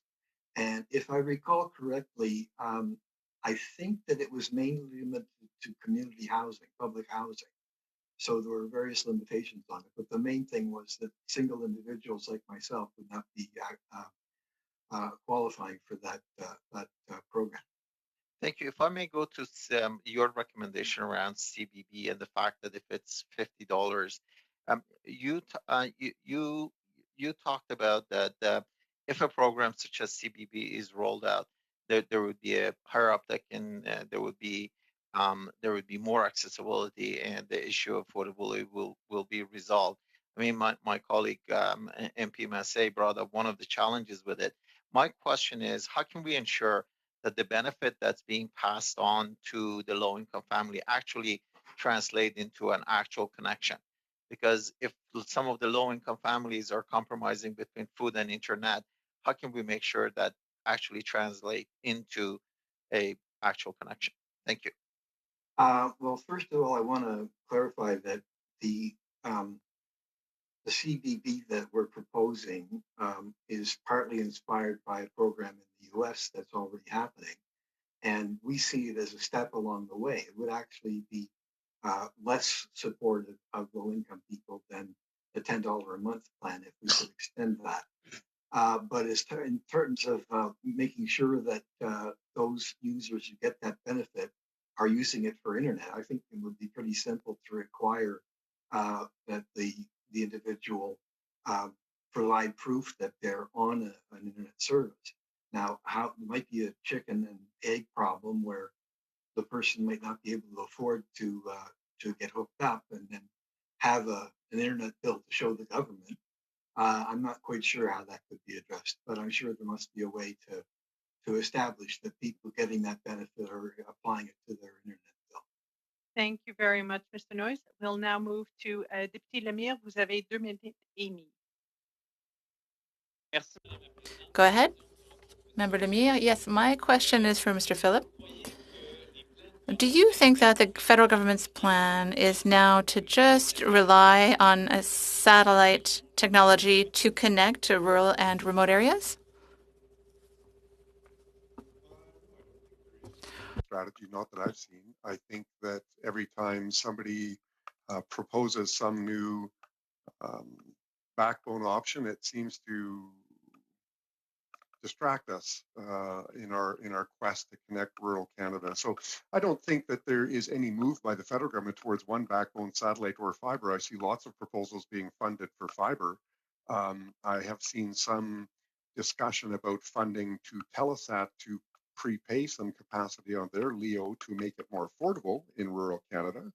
But, you know, I won't take us too far off the path, but there are some fundamental and very simple questions that we need to ask. And I think Mr. Noyes touches on it. How do you subsidize low-income families, first of all, without requiring rafts of proof and more bureaucracy to make the program work, because it'll just take away from the funding? That's point one. Then how do you encourage that competition comes? Those are two actually very simple questions and very simple answers. And we've proposed this in past, actually, and it's by way of a reverse auction. You go in and you say, who will build in these markets? Public competition for the funding. It has to be an open gateway to allow any competitor to come in. But you, the winner of this funding round, if you are the cheapest, have to operate for this many years. And you know, you have to operate that open backbone for all competitors. And now, you are required to deliver service in that market at this level of service to the end user, but anybody else can come in. And you know what? When Mr. Noyes signs up with the competitor running the backbone, the competitor should get the subsidy. So the subsidy should go to the service provider that wins the business of the residential customer, only if the subsidy is required, meaning if the backbone is operated cheap enough in the fiber world, I see you, Mr. Chairman, then you won't need that consumer subsidy. But in a case where you have a family, and it will be different in every market, in Nunavut, you have 5 people per home. They need more than $50 because it's satellite served. So I think it's not a matter of saying $50 should be the number. It should be dependent on your market and what you require. And the proof is simply you bought internet, And the service provider sells it to you, qualify, and the service provider gets a subsidy from the federal government. Reverse auction. Unfortunately, that's all the time for that round. And we now go to MP Massa. You have the floor for 2.5 minutes. Thank you, Madam Chair. I know we're pressed for time, and so I'll just have a quick question on this, Mr. Phillip, and it just really is to finish your thoughts here. So is it fair to say that you view that the spectrum auction that we've been doing under the current context is not the best advantage of making affordable and accessible, and it needs to be, I guess, modernized or changed? Our spectrum auction process in Canada is different than other countries. Is that something that I think it all starts there, to be quite frank, because people forget that it's a public asset. We own it. And so just if you could complete your comments for the committee here. That's a very, very important question, actually, because we have participated in every public auction in the last 15 years. We have not been successful in one. And part of it, even with set-asides, we haven't been successful. So there are some real challenges with how spectrum is being doled out, because once you hold that spectrum, and somebody mentioned earlier, if you don't deploy it, what good is it to Canadians if you aren't deploying it? And another point is, anybody that's done the math, you can't deliver 50 down and 10 up at a 25 to 1 oversubscription unless you have a very large amount of spectrum. You just can't deliver that much bandwidth, right? Because they're mobile subscribers. You can't plan. It's not like fiber to the home. So the spectrum auctions are critical and how they're done. I think we've written lots on it, and I'm sure Dean would love to share some of that, because we have a completely different view. We are a very small operator and we're a facilities-based competitor that is open, right? So we've built our own facilities, we own them, but even in our service agreement, we do not restrict our customers from reselling commercially our service, not even our retail customers, let alone a wholesale customer. So loaded question. Yes, there's better ways to do it. Yes, it is a very critical asset for Canadians and as a revenue stream to ensure broadband in rural Canada, but it's not by giving the money to a monopoly telco and hoping they will do different than they have done in the last 20 years. It's not going to happen. Thank you, Madam Chair, and thank you to our witnesses. Thank you very much. And with that, because we are over time, I have permission of the last two MPs that we will stop there. I'd like to thank our witnesses for being here today. As you can tell, I think we are all united in terms of the importance of not only accessibility, but affordability. And when it is not affordable, it is not accessible for many Canadians, and something that we are working as a collective to address. So thank you so much for your assistance. I'd like to now provide an update to the members of INDU in terms of our schedule, as we have multiple subjects still going. So for this week on Thursday, our next meeting, we will be considering the draft report of the ICA report further to our December 10th meeting. So we will finalize that hopefully. And next week we have on Tuesday the president of PHAC as well as Minister of Health presenting with respect to vaccine manufacturing. And next Thursday, we have Ministers Champagne and Minister Anand, again, with respect to the study for vaccine manufacturing in Canada. And I understand from the clerk that we are still waiting to hear back from the vaccine task force representatives for the following week. And I'm just looking to the clerk to see if there's any other updates further than that we have on at the moment. And of course, given the next study that we are commencing on vaccine manufacturing in Canada, if parties can make sure to submit any additional witnesses that they would like to see to the clerk, we will make sure that they get invited to a subsequent meeting. So I'm just going to turn to the clerk and see what would be the best in terms of timing sooner, I guess, rather than later, so that we can start reaching out to folks to line those up. So again, if you could submit to the clerk your additional witnesses that you'd like to hear from for that study, that would be most beneficial. And to our witnesses again who are here today, if there's any additional briefs that you would like to submit to the committee with respect to this study on affordability and accessibility, please get it to the clerk immediately so that it can be considered for the report that we will be working on. So with that, is there any other questions from members? I think you all, and if there's a change to the schedule, I'll make sure that the clerk sends that out too. So I just want to double check if there's any other questions. No. Perfect. With that, I'd like to thank you all again. Merci beaucoup au service de traduction. Thank you very much to the interpreters as well, and also the IT service for your hard work as usual. And thank you to the clerk and to the analysts. Thank you so much for all of your work. All together in a physical room. For those that will be participating in person on the Hill, I ask that you please notify the clerk in advance so that we can make sure that any lunch that needs to be ordered is ordered and that we're not ordering too many, anticipating 6 MPs in a room when there are none. So if you could please let him know, that would be most appreciated. With that, we will adjourn. Thank you so much. Merci. Merci.